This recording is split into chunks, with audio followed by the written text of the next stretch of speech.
On today's show, we will be exploring insights from Rehab, a digital innovation agency, on real-world applications and limitations of AI in the design process.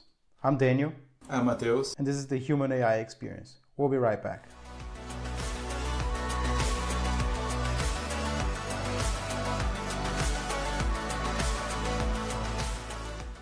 The most visible face of AI at the moment tends to be generative tools like chatbots and AI image generators.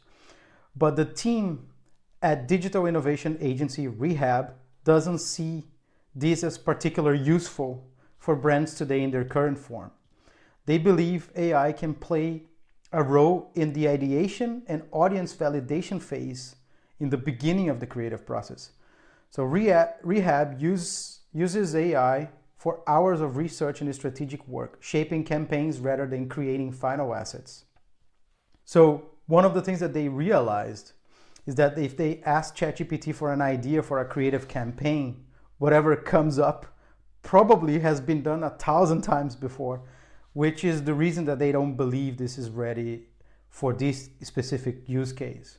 So they're ruling out, and then they're using more on the data side of things, on the research phase.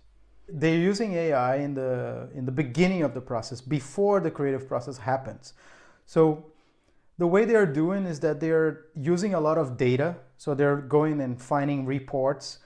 Some of their clients have reports that they buy for trends or identifying user behaviors, personas, and so on. Yeah. So they're using this information prior to the creative process. So what they're doing is that they are training their own private GPT or private chatbot with all this data, all these clients' reports, and then they're creating small versions that are personalized for each brand, which is quite interesting because if you have, for example, they worked with at the agency, some of their clients are Lego, Google, Nike, so pretty big brands. I don't know if all of them are using, of course, this technology because this is something new.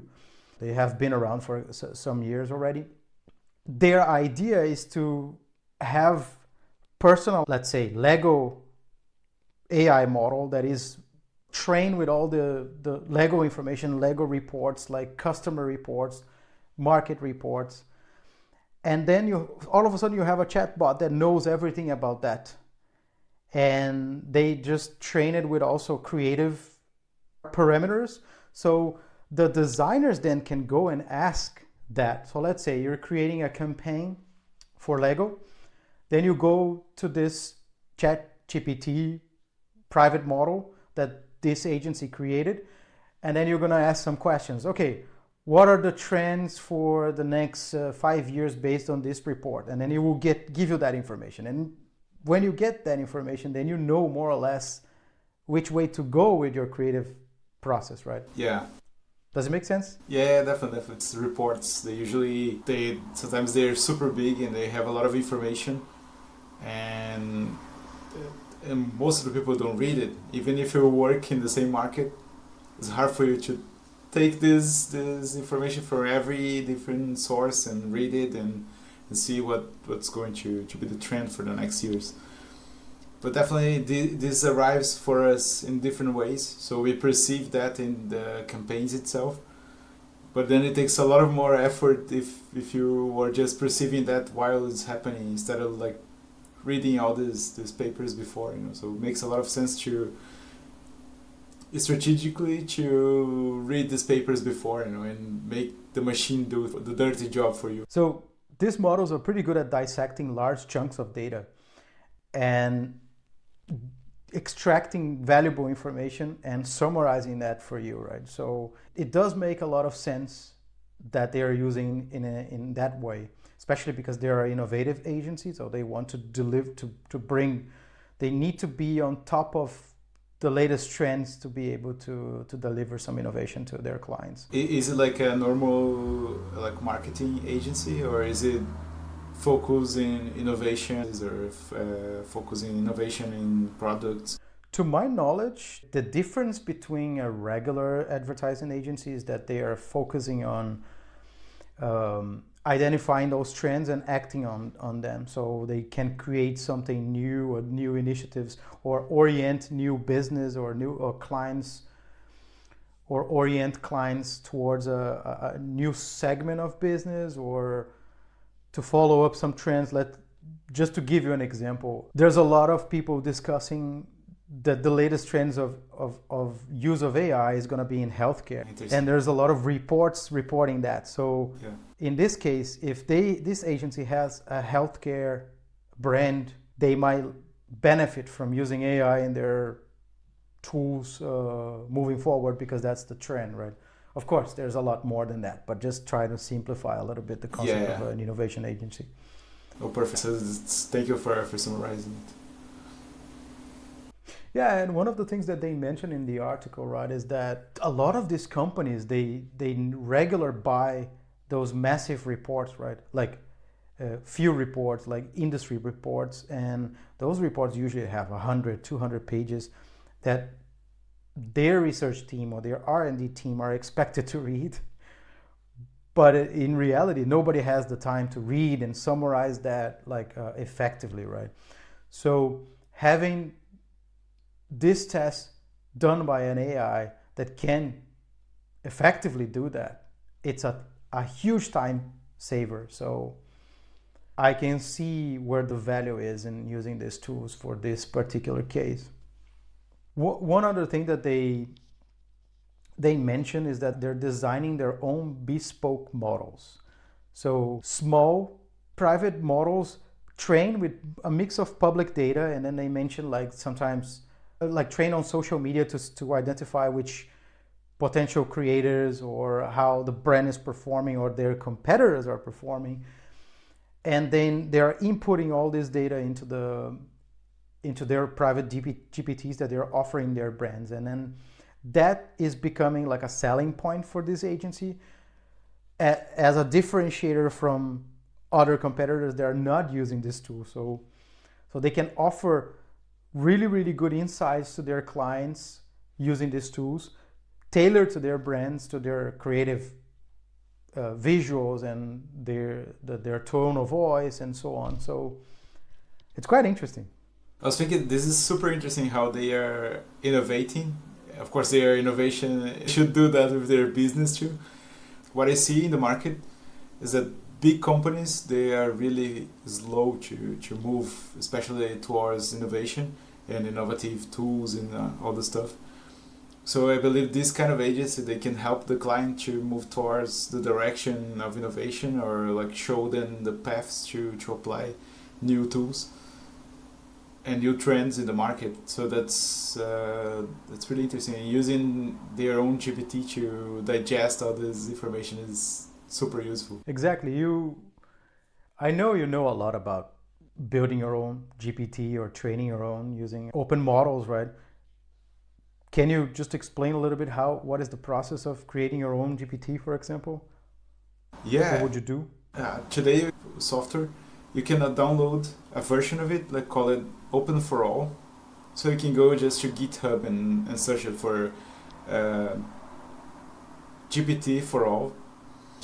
And then you downloaded that, you can start feeding your own model, so you can create LoRa. I don't know if LoRa is the same as the right name for this kind of a GPT model, but you can definitely feed it with your own way, so putting the right files in the right database that you wanna copy or simulating your new documents. I haven't tested as much as I could, so I just saw how the process of doing it. And I really want to try, actually. That's my next step, to download it and try what is the capability of this tool, especially being in an open source, which is, for me, is exciting, to have touch with these new tools and open source tools. Do you know if you can get the latest model of ChatGPT as an open source, or because I heard OpenAI is moving away from being an open source company, and they just became very greedy. And I mean, OpenAI has been surrounded lately of a lot of controversy, but we're not going to get into that. But do you know which versions of ChatGPT you can get from this that is available to use as a open source model? So from my experience, that I have searched in the website, and they are not clear which version it is, but I believe it's between 3 and 4, so maybe 3.5. And I think you can access the internet on it, so you don't need to be restricted to your files in your computer. You know? So I think that's a version that is a bit powerful than 3.0, but not as powerful as 4 or the 5 that is coming, ChatGPT 5 that is coming. Yeah, nice. It's just to understand a bit better how those training models work. And just wanted to highlight one more thing in regards to the whole Rehab case. Weird name for an innovation agency, but yeah, hard to find on Google. Yeah. But anyway, it's not what I wanted to mention. So in their view, they, apart from the fact that, you know, AI recycles a lot of campaigns, so they don't use it as a generative tool, in their values, in the agency's values, they're seen as a tool to enhance creativity, not replace it. So they're very clear on that.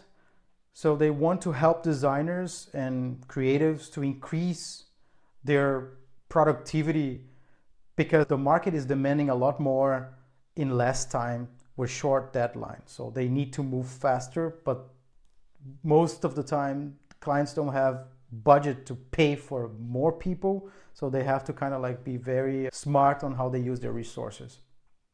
If AI can suggest trends and ideas, the whole creativity, the whole creative task, it's still done by humans, right?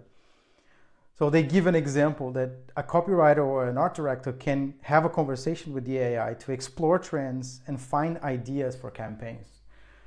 So yeah, they're basically co-creating a bit, but mostly extracting the information that you would have to manually do and use hours online trying to find that same information that their models can deliver.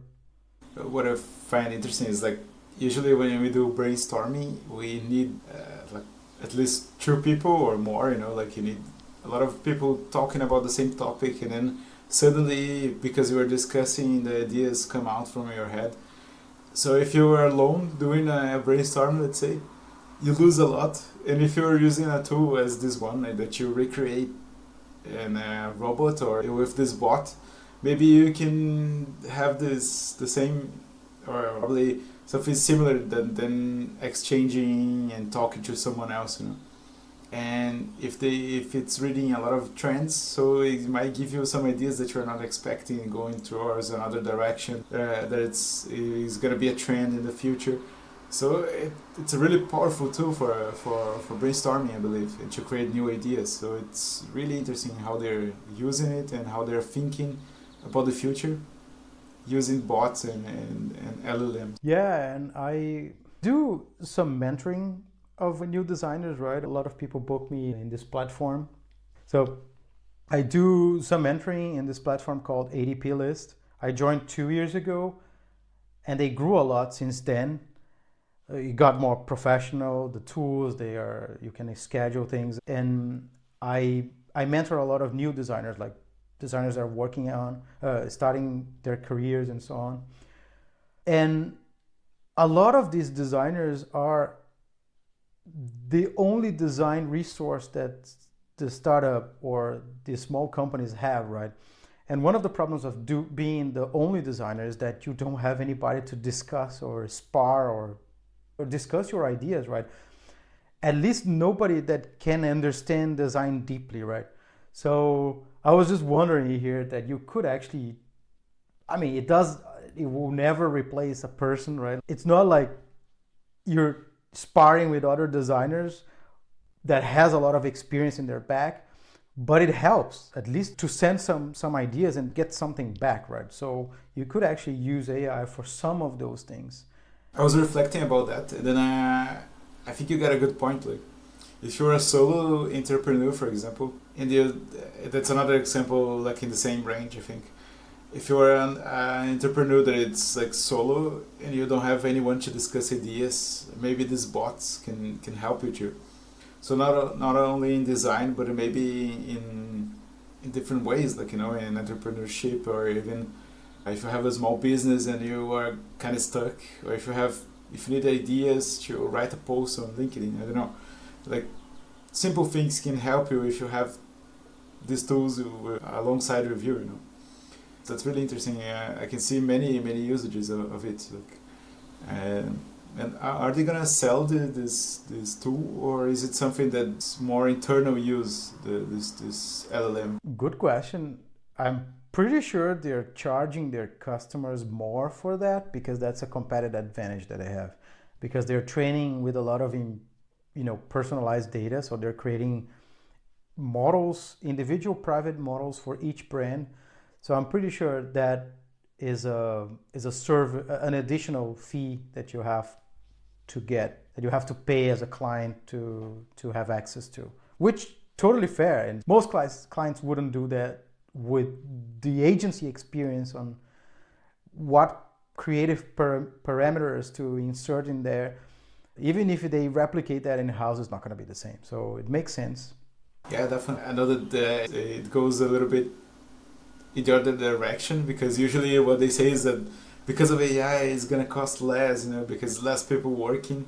But I do understand, if you're creating your own AI that is full of information, that is full of things that their client needs, you need to charge more. You need to understand that you are fulfilling a gap in the companies. So you are enhancing their business. You are helping them to be more and to do more.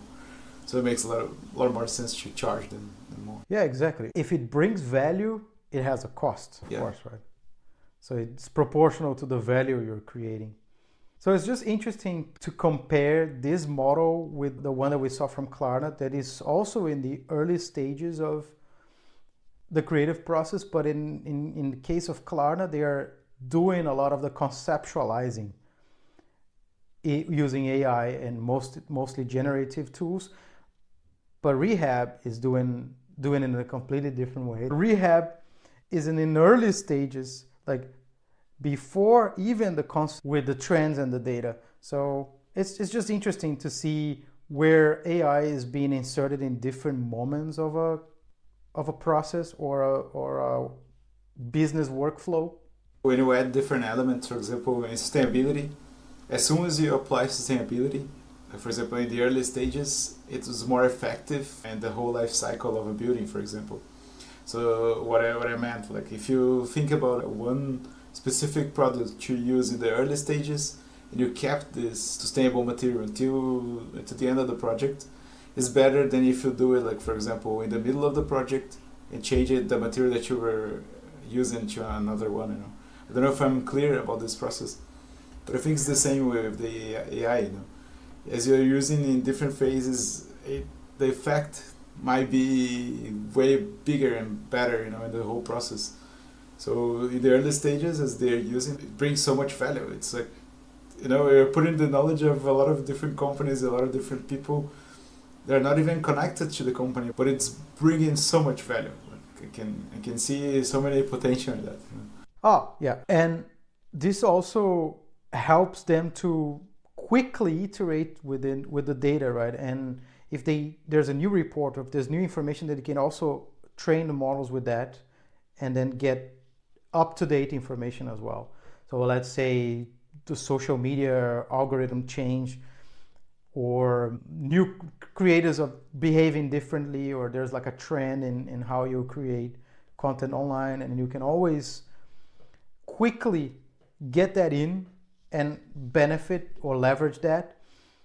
While today you have to really keep up to see if we can, or like monitor that on a regular basis to be able to follow up, to be able to be on top of things. How is the process right now? Like the process in a normal agents?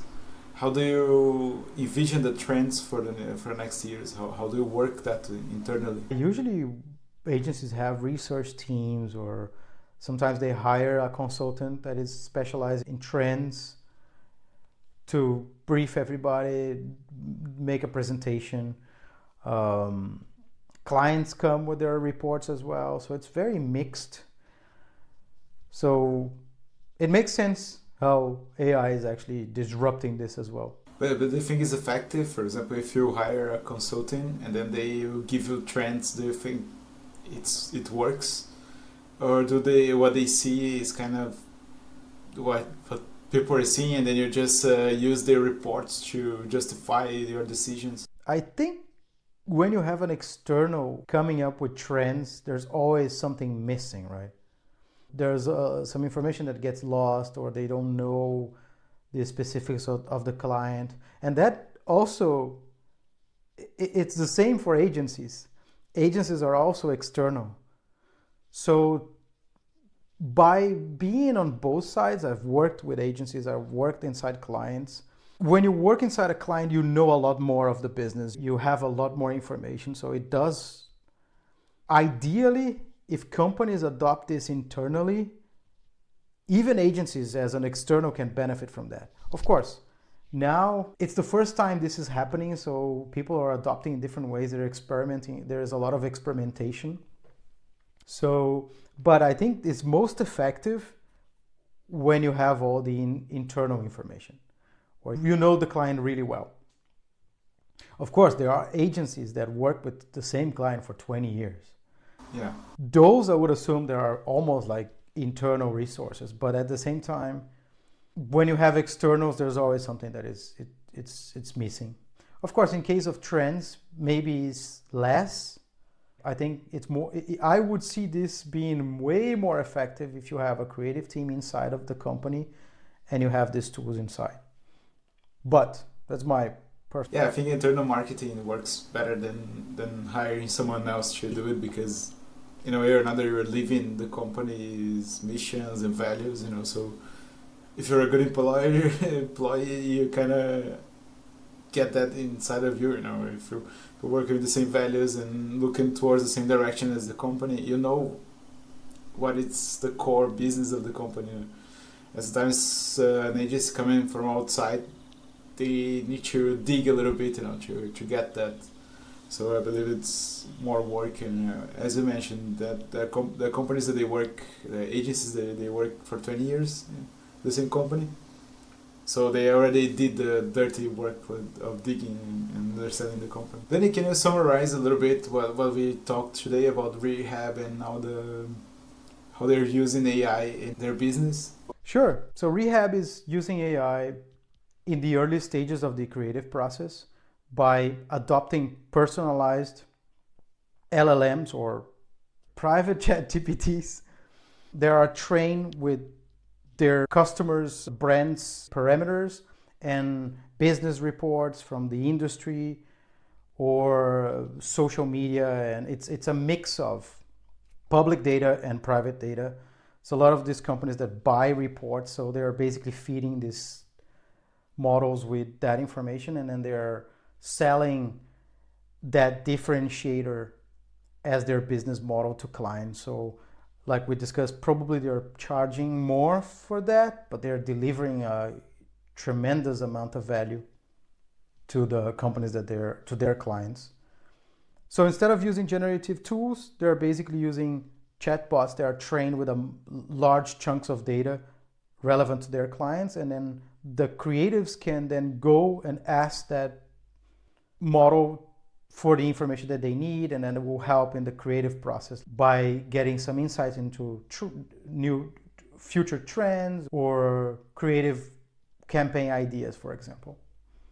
So they're committed into leverage the power of AI for data optimization to feed the creative process in a more optimal way. That was it for today. If you're interested in how AI is evolving and how you can introduce it in your life or in your work, subscribe to the podcast in your favorite podcast service and follow us for more. Let's explore AI together.